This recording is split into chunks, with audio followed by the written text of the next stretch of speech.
Hey guys, thanks for tuning in to the ID Pilates YouTube. Today I'm going to give you a quick workout that you can do at the wall. Most of these exercises are classical Pilates exercises that we've just modified with legs or arms on the wall versus on the floor. So we're going to get started laying down on our back. Feet are coming to the floor first, or feet are coming to the wall first, excuse me. We're going to make sure that the knees are lining up over the hips. So that's how you'll know how far away you need to be away from your wall. And then your feet are pretty much in line with your knees. So just creating that 90-degree angle. We're going to stretch the arms up to the sky first. Take a nice big inhale into your rib cage. And as you exhale, curl your head, neck, and chest up. Bring your arms down to your sides. Roll back down. Exhale, everything lifts. Inhale, everything lowers. Really feeling like that lower back is going to melt down into your mat as you curl up. On the next one, we're going to hold it. As we inhale, we'll pump the arms up and down. Inhale for 5 counts and exhale for 5 counts. This is our hundreds breathing. Traditionally, this is taught with those legs straight out, but today we're doing it against the wall for that extra support. If this becomes a little too hard on your neck, it's always okay to rest your head. This can also be done with the legs straight up, really imprinting your lower back down into the mat.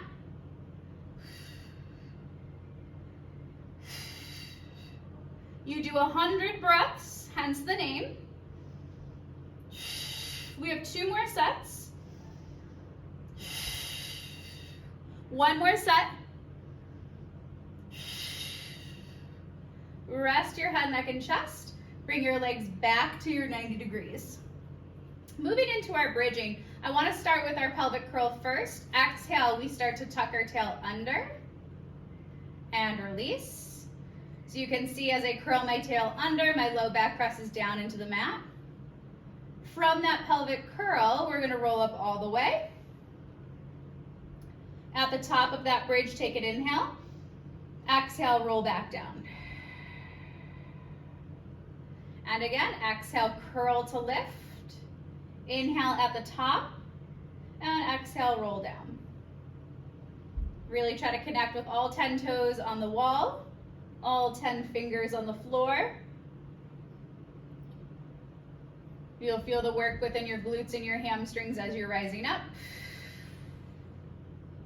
And as you're lowering back down so that you can control the roll down. Let's do 1 more like that. And we'll hold this one at the top. Now from here, float your right leg off the floor, bringing it closer to your chest. So really pushing into your left leg. Place your right foot back down on the wall. And then bring your left knee in towards your chest and back down. So now, working to stabilize through one hip and glute. Really bringing in some heat. Ultimately, I'm still trying to keep the hips lifted where we have them in the top of the bridge. Shoulders rolling back so that they're heavy on the mat. Feet come to the wall. You're going to roll all the way down. Moving into crisscross abs. Take the hands behind your head. Thread those fingers together and create that nice little cradle for your neck. On an exhale, we're going to curl up to our left side, drawing our right elbow towards the left knee. Come to center. Switch. Exhale. Switch. If you want this to feel a little bit more challenging, you're going to come away from the wall just a little bit more. And you're going to take it here. You're going to get a bigger range of motion, but take what you're ready for. As you're exhaling, really wring out the waist.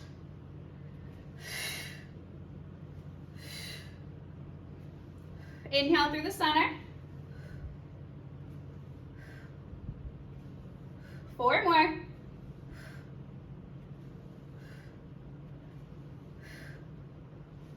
1.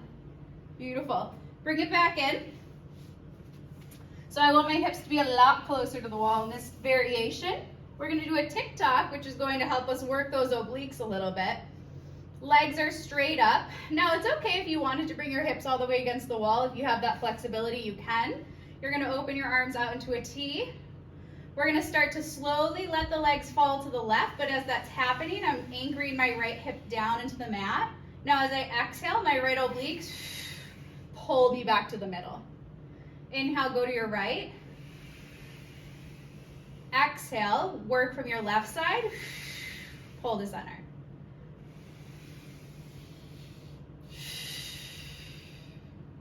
Inhale. Now, if you want to make that a little bit more challenging, your hips will twist off the floor as you let them fall. Exhale, back to center. Inhale, right, my hip lifts off the mat. Exhale, work from that side body to pull back to center. 2 more. 1 more time.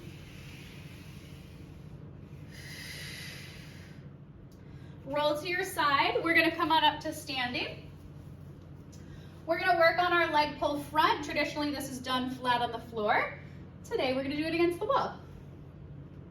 So you'll notice I have quite a bit of space between me and the wall. I need to create enough space that when I am here, I can lift my heels away from the floor, creating a little bit more work through the abdominals. Now from this position, really push your chest away from the wall. So instead of slouching into it here, I want my shoulders to activate. We're gonna float our right leg up off the mat, 2 inches, lower down, switch. That leg lift is opening the front of the hip and working the bottom of the glute into the hamstring.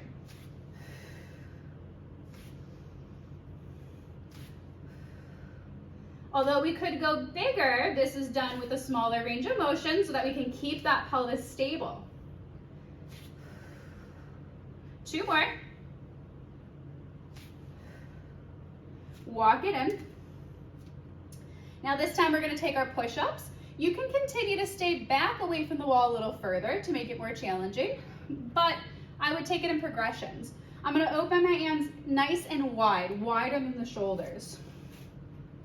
I'm going to walk back enough to lift my heels. Inhale, the chest comes into the wall. Exhale as you push away. Inhale, exhale, push. What you really want to pay attention to is that your shoulders and your hips move together. So as I'm coming forward, my hips also lean forward. They push away as I push away.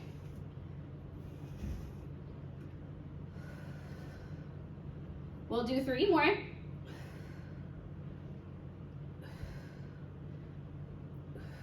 Good job, you guys. Go into a flat back position. Let your hands walk down until they're about in line with your shoulders. Drop your chest down between your arms and take a breath.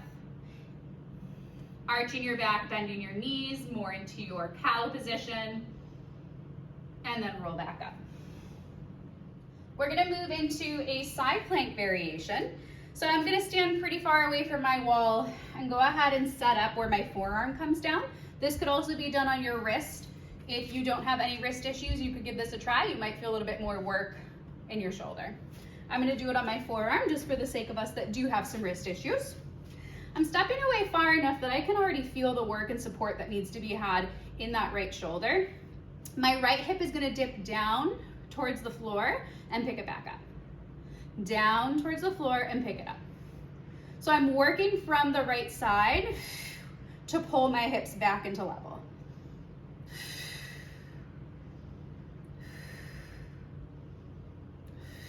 Three more.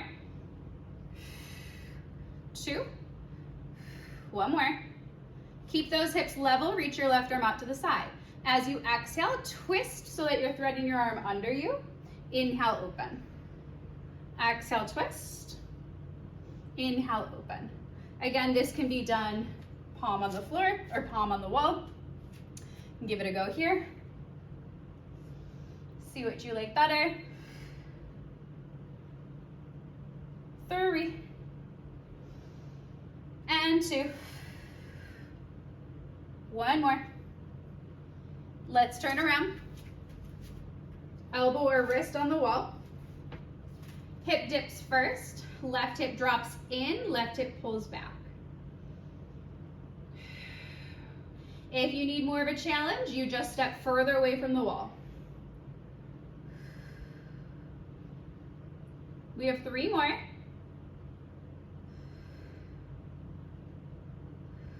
One more. You can stay on your forearm and reach your arm out. You can also go onto your wrist. Exhale, thread. Inhale, open. My head, neck, and shoulders, along with the torso, all rotate.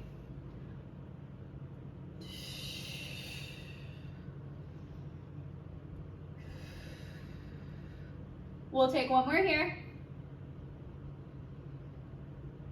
Beautiful, you guys. Okay, we're gonna finish today with a tricep push-up. So for this variation of push-up, the hands should be much closer together.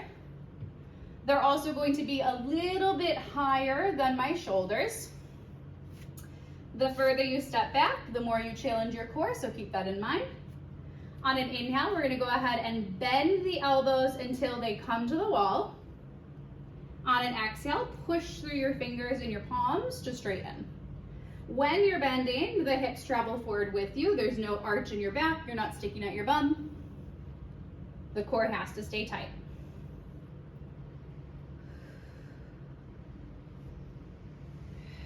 The whole body should move as one piece, forward and back. You'll notice my elbows are trying to stay fairly narrow. So instead of opening wide, we've already done that one, we're gonna keep them in line with our shoulders as much as we can. One more time, you guys. Woo!